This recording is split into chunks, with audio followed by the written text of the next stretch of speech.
Unaambiwa kwa ujasiri mkubwa kabisa Mwijaku ameingia katika mitandao ya kijamii na kumsifia na kumpongeza mke wake Aris, licha ya kuwa kwa hivi sasa kuna kautofauti fulani hivi ambako kamewatenganisha.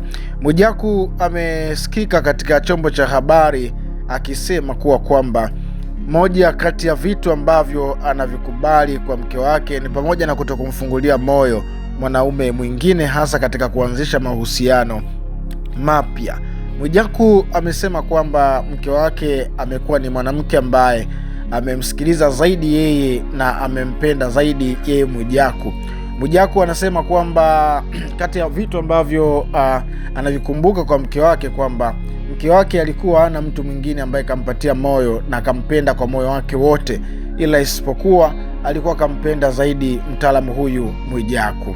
Kutokana na maelezo ambayo ameeleza Mwijaku, inaonekana wazi kabisa kuna kitu ambacho kinaendelea, na jinsi ambavyo Mwijaku anavyoonyesha kumsifia na kumpongeza kwa mazuri mke wake, kwa sababu hakuna taraka, hatuwezi kusema aliyekuwa mke wake, yani mke wake ambaye kwa hivi sasa inaonekana kabisa kuna mtafaruku kidogo ambako kanaendelea kwenye familia. Sasa kutokana na jinsi ambavyo amempongeza na kumsifia mke wake Aris kuwa ni mwanamke mzuri sana kwake, na hakuna mabaya ambayo anayakumbuka zaidi ya furaha na upendo ambao amekuwa akiupata kutoka kwa mwanamke huyo mzuri kwake ambaye anaitwa Aris.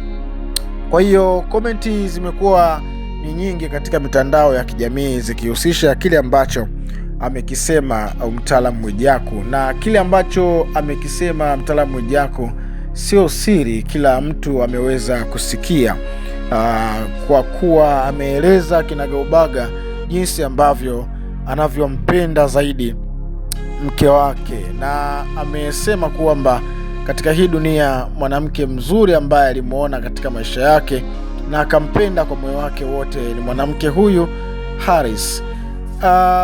Mwijaku amesema kwamba mwanamke huyu sio tu kwamba eti anaweza akajikita katika kuchagua mwanaume mpya kwa sababu ya vigezo fulani. Kigezo kimoja ambacho Mwijaku amekieleza kwamba mke wake ameondoka kwake akiwa na fedha za kutosha tu za kuweza kujikimu na maisha. Unaona bwana, kwa hiyo kuondoka kwake yeye au kutengana, ameondoka na zaidi ya milioni 800 ambazo hizo ni za kwake tu, hazihusishi na maisha mengine. Unaona bwana, kwa hiyo kwa jinsi ambavyo amempamba na kumueleza kwa kina zaidi Aris, inaonekana kabisa Aris ni mwanamke mzuri sana ambaye amekuwa akimpenda zaidi mume wake Mwijaku. Na kama siku zote jinsi ilivyo katika maisha, mnaweza mkatendeana mengi mazuri, lakini kuna wakati changamoto hutokea tu kwenye maisha, inatokea mtafaruku, na mtafaruku tayari ndio hivyo tena umeshatokea kwa mtaalamu Mwijaku pamoja na mke wake Aris.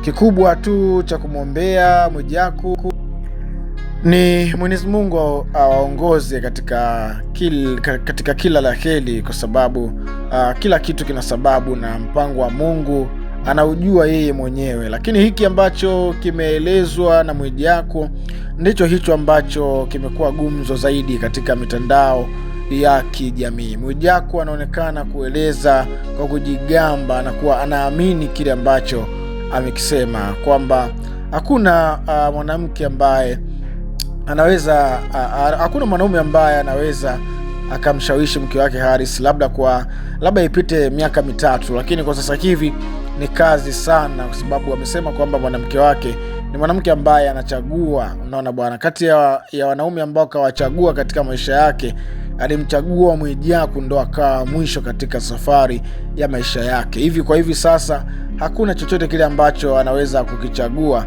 kwake kikawa kiko sawasawa.